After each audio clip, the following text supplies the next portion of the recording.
بسم الله الرحمن الرحيم يا أيها الذين آمنوا كتب عليكم الصيام كما كتب على الذين من قبلكم لعلكم تتقون أياما معدودات. بسم الله الرحمن الرحيم وصلى الله وسلم وبارك على نبينا محمد وعلى آله وصحبه أجمعين وبعد. Mesdames et messieurs, chers frères et sœurs en islam, merci de votre fidélité au programme de la RTG Koloma et bienvenue dans votre émission spéciale Ramadan. Émission spéciale Ramadan reçoit pour vous comme invité El Hajj Al-Hussein Kébé.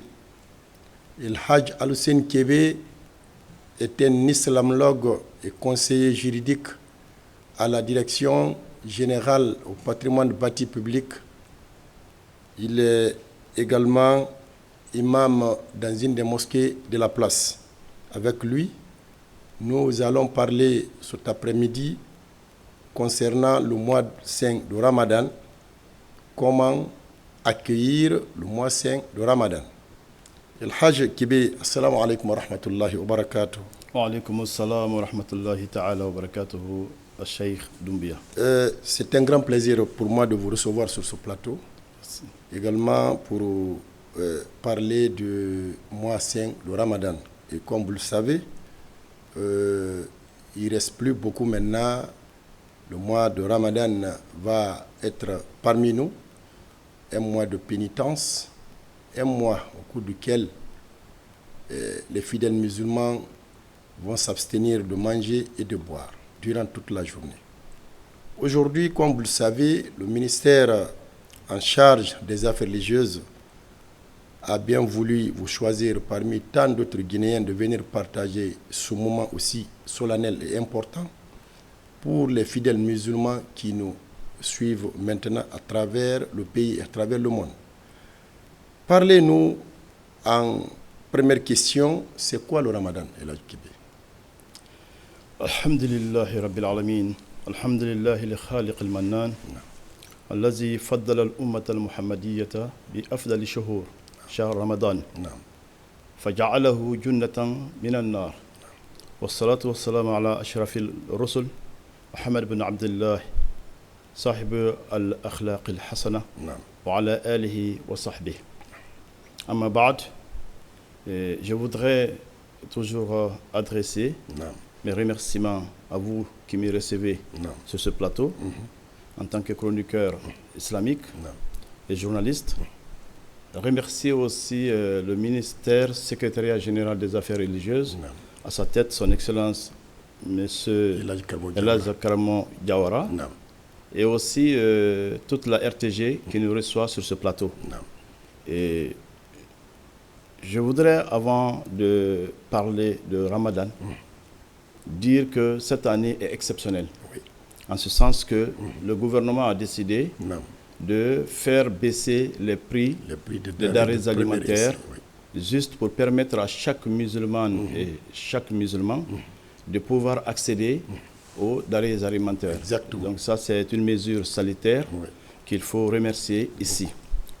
Et revenant à la question, le Ramadan, c'est un mot arabe qui est différent du carême. Carême est spécifique pour les chrétiens, nos frères chrétiens. Bien sûr. Et nous, les musulmans, c'est le Ramadan. Donc le Ramadan est un mois béni qui constitue en islam le 4e pilier. Parmi les 5 piliers de l'islam, c'est le 4e pilier. Donc ce Ramadan qu'on appelle le Shahr Ramadan nous a été révélé par Allah subhanahu wa ta'ala comme une obligation. Donc c'est un mois au cours duquel chaque musulman et chaque musulmane s'abstient ou se prive de manger et de boire et aussi de s'accoupler avec son conjoint ou sa conjointe pendant la journée de Ramadan, pendant 30 jours ou 29 jours. Donc voilà ce qu'on appelle le Ramadan. Et nous sommes à quelques jours de ce mois béni. C'est donc un mois de pénitence et un mois d'abstention. Ok. Comme vous l'avez suivi avec nous, chers téléspectateurs, notre invité vient de nous donner tout à l'heure la définition saine de mois saint de Ramadan. Et revenons toujours à d'autres questions. Et là, cette fois-ci, nous allons vous demander comment un musulman peut accueillir le mois saint de Ramadan. En quoi faisant? Oui, exactement. Une très bonne question. Le Ramadan, on le considère d'abord comme un hôte, comme un étranger, en termes plus simples, qui nous revient et qui nous quitte. Donc, le Ramadan nous a quittés il y a une année et bientôt nous allons le recevoir. Donc, nous allons recevoir pas un nouvel hôte, mais un hôte habituel. Et à cet hôte-là, on doit nous préparer à le recevoir, donc organiser une grande réception. Cette réception est d'ordre spirituel. Ce n'est pas une réception physique, mais c'est spirituel. On doit se préparer.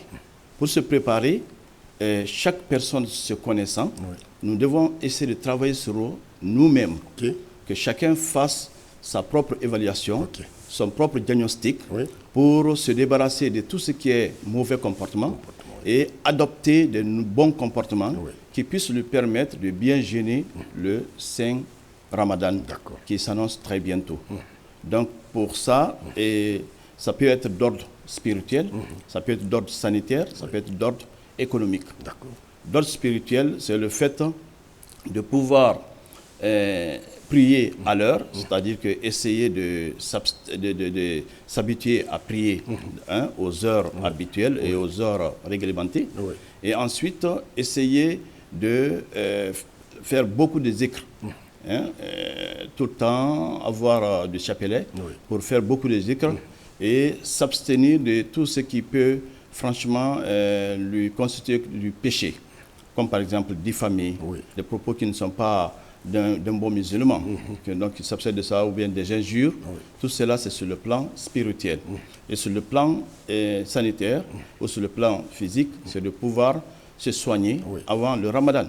Il ne faut pas qu'on dise que dès que le Ramadan est là, qu'on essaie de dire que je souffre de la gastrique ou bien j'ai des brûlures d'estomac. Donc pour ça, ce ne serait pas une bonne chose. Le musulman doit tout faire pour pouvoir se débarrasser de ces petites maladies avant le Ramadan. Et sur le plan économique, c'est de garder pour le Ramadan un butin, de l'argent ou bien des denrées alimentaires qui lui permettent et à lui et à sa famille de bien jeûner. Et si je comprends bien, le Ramadan vient pour nous purifier aussi. Exactement. Non seulement purifier notre corps, mais aussi purifier notre âme. Notre âme, exactement. Et à ce niveau, Elhadji, beaucoup pensent en achetant des denrées, en achetant des denrées, remplissant, n'est-ce pas, le magasin, temps. C'est tout ce qu'il faut dire ici, qu'on se prépare pour le Ramadan. Exactement. Mais est-ce que quand vous parlez le plan spirituel, moi je pense que c'est un aspect très important que les musulmans devraient prendre en compte. Exactement. Parce que là, beaucoup ont oublié depuis que le Ramadan de l'année passée est parti. Ils ont oublié, il y en a qui n'ont jamais jeûné les lundis et les jeudis. Il y en a qui ne se rappellent plus maintenant le genre.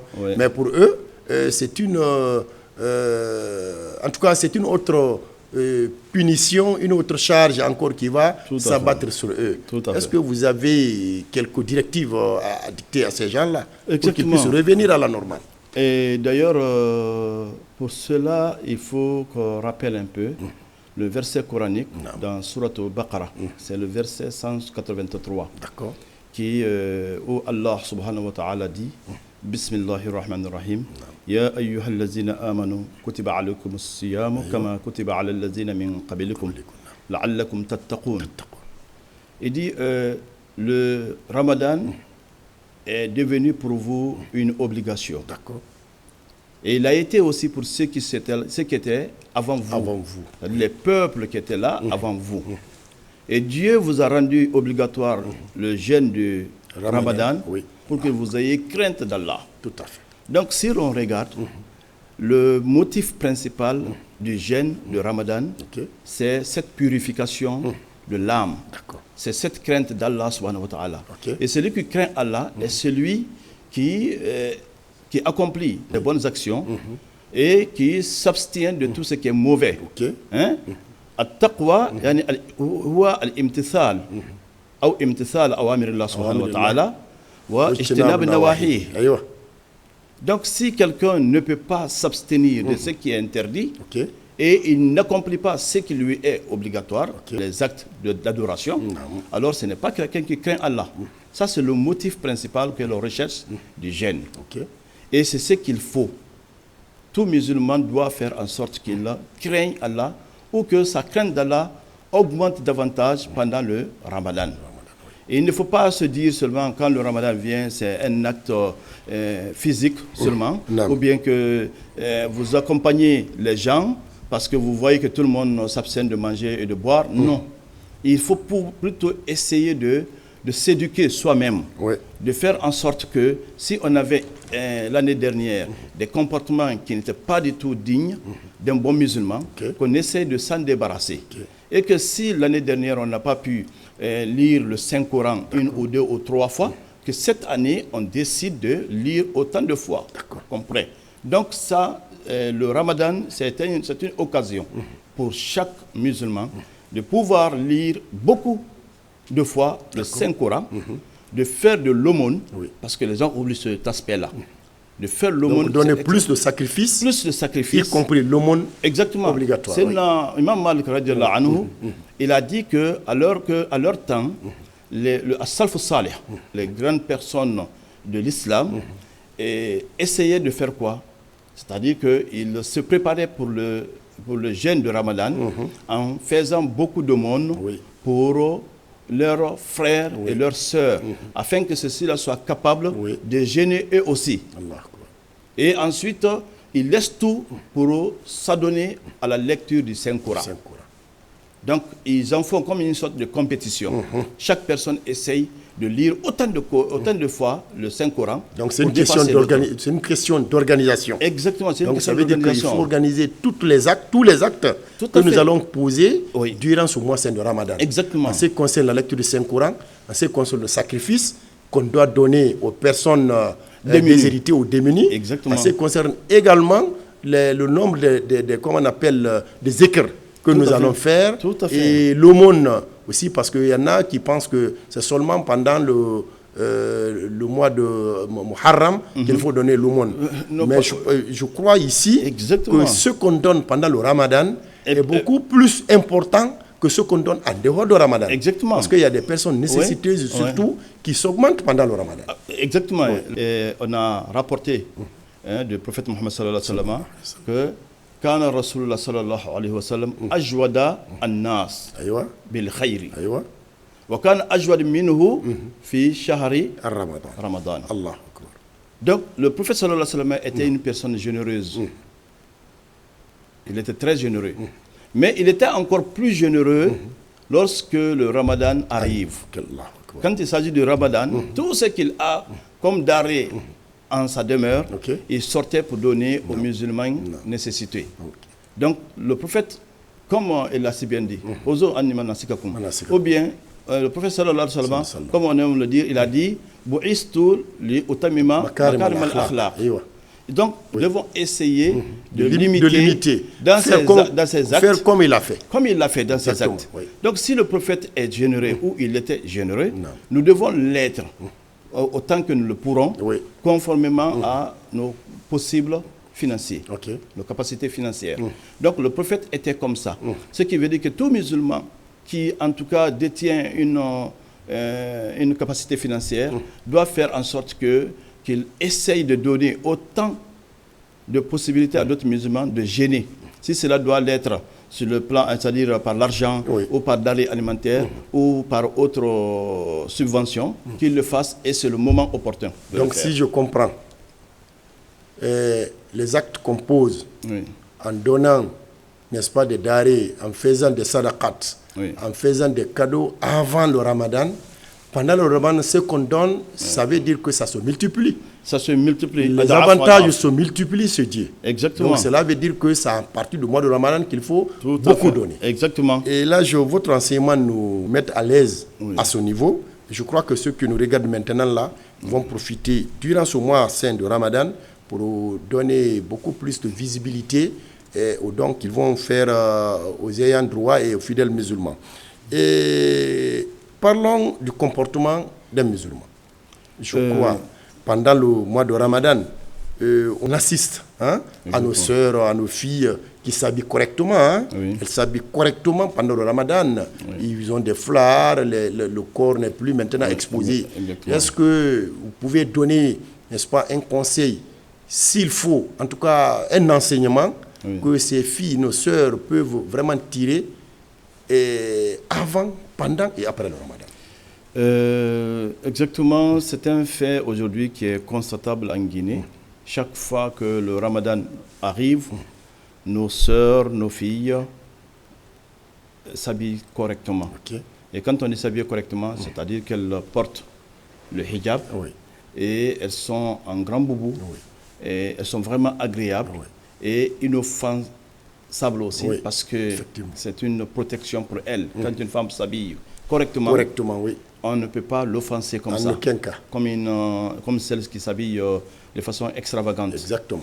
Et ça, c'est une très bonne pratique, une bonne habitude, mais qui devait normalement l'être avant le Ramadan et après le Ramadan. Donc l'éducation fait partie. Ça fait partie. Ça devait être une habitude permanente, pas une habitude spontanée ou occasionnelle. Ce n'est pas une très bonne chose. Mais en tout cas, elles sont à encourager parce qu'elles, au moins, elles le font.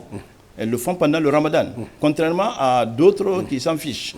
Donc, ce que nous pouvons dire ici à toutes nos sœurs-là, à toutes ces filles-là, et ensuite à tous les autres musulmans, c'est d'adopter des bons comportements. Et les bons comportements sont connus de tout le monde. Il est de notoriété publique que chacun de nous connaît ce qui est bon et ce qui n'est pas bon. On connaît le mal, on connaît le bien.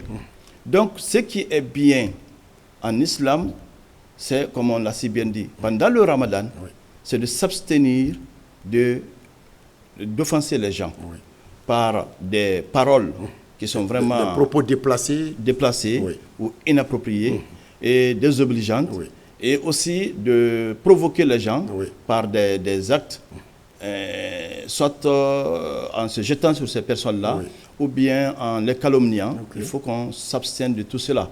Et qu'on essaye aussi de faire en sorte que l'on ne soit pas nuisible, ni pour ses voisins, encore moins pour ses prochains ou pour ses collaborateurs.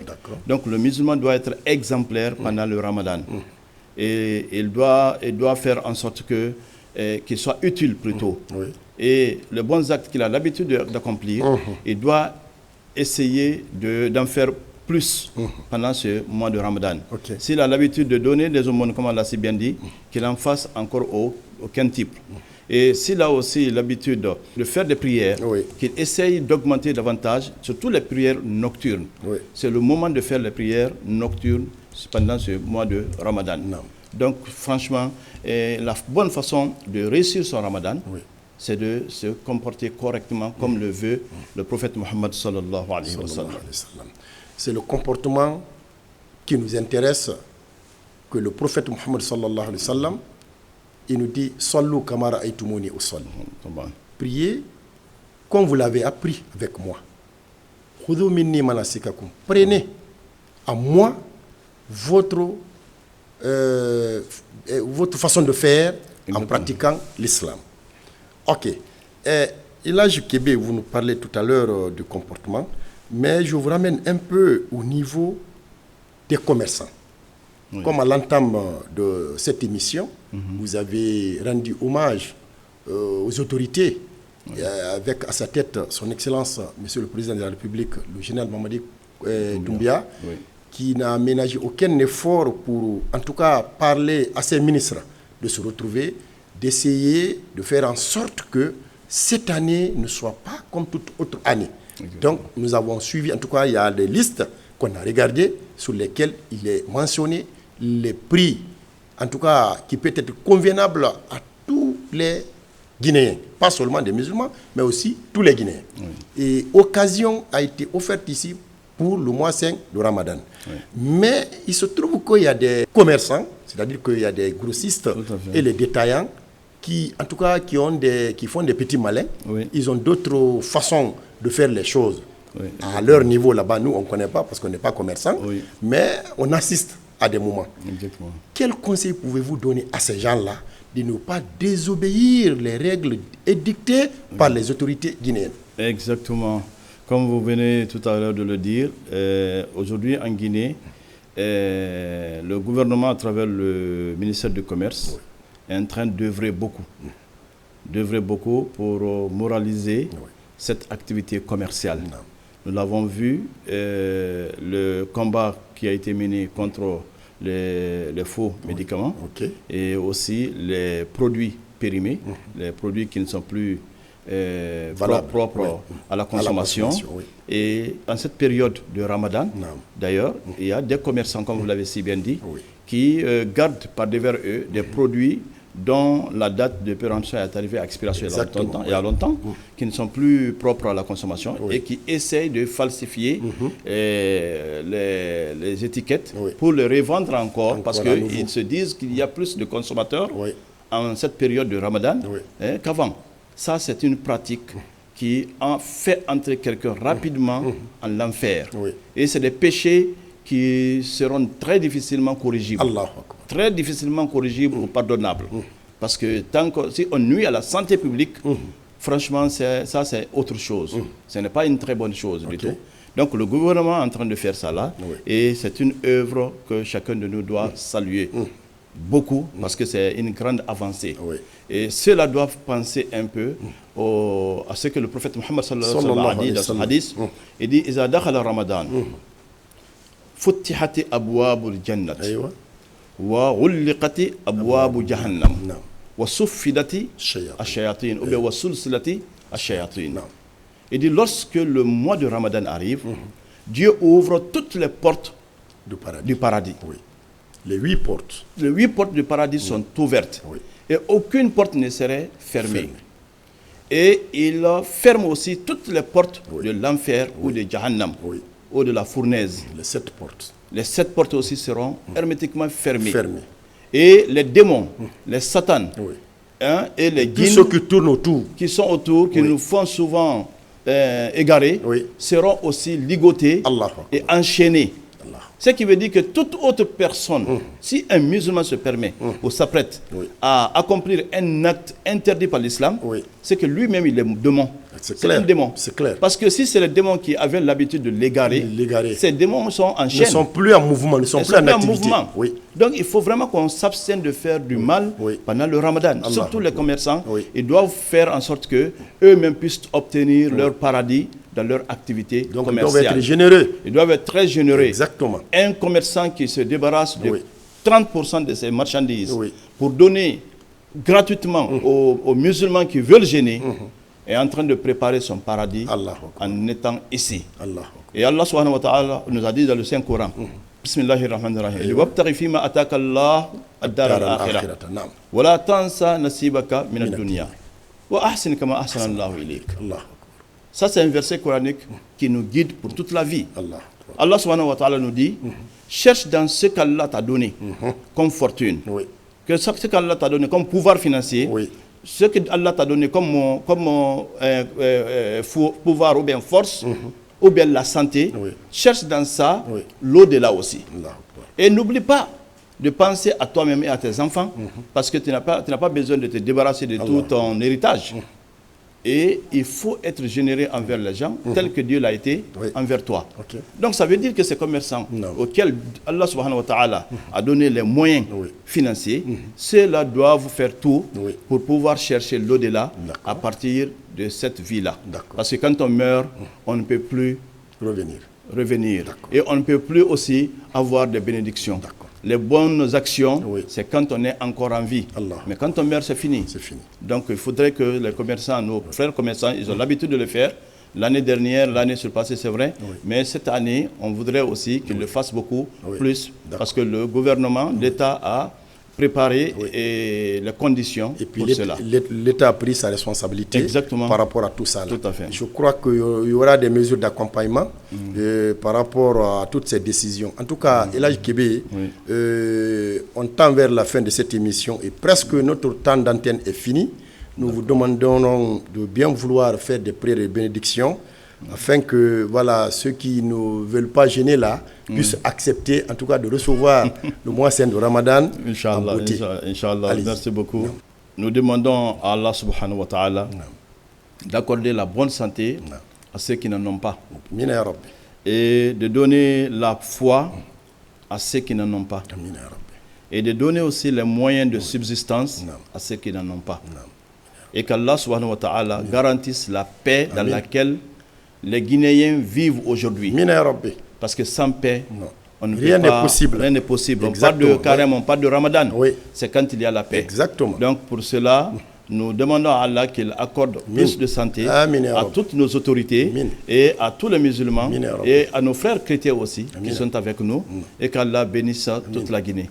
ربنا تقبل منا إنك أنت السميع العليم وتب علينا مولانا إنك أنت التواب الرحيم اللهم آت نفوسنا تقواها وزكها أنت خير من زكاها أنت وليها مولاها اللهم صل على سيدنا محمد الفاتح لما أغلق الخاتم لما سبق ناصر الحق بالحق والهادي إلى صراطك المستقيم وعلى آله حق قدر مقداره العظيم اللهم صل على سيدنا محمد وآله وصحبه صلاة تنجينا بها من جميع الأهوال والآفات وتقضي لنا بها جميع الحاجات وتطهرنا بها من جميع السيئات وترفعنا بها عندك على الدرجات وتبلغنا بها أقصى الغايات من جميع الخيرات في الحياة والظلمات برحمتك يا أرحم الراحمين يا رب العالمين اللهم اغفر لنا ذنوبنا وكفر عنا سيئاتنا اللهم إنا نسألك أن تبلغنا شهر رمضان اللهم أعطنا قيام شهر رمضان وصيام شهر رمضان اللهم إنا نسألك أن تلحقنا بعبادك الذين لا خوف عليهم ولا هم يحزنون سبحان ربك رب العزة عما يصفون والصلاة والسلام على المرسلين وآخر دعوانا الحمد لله رب العالمين.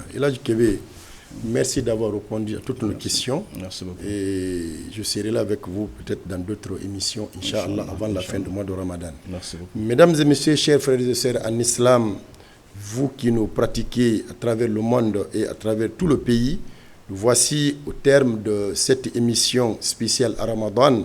Cette émission spéciale à Ramadan a reçu pour vous comme invité El Hadj Alseni Kébé. Je rappelle que El Hadj Alseni Kébé est un islamologue et conseiller juridique à la Direction générale du patrimoine bâti public.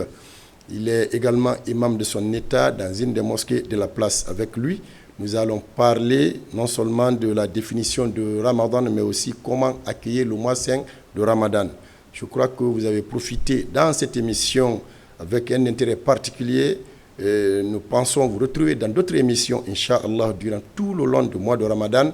Et vous serez la bienvenue dans d'autres émissions. Wassalamu alaikum wa rahmatullahi wa barakatuh.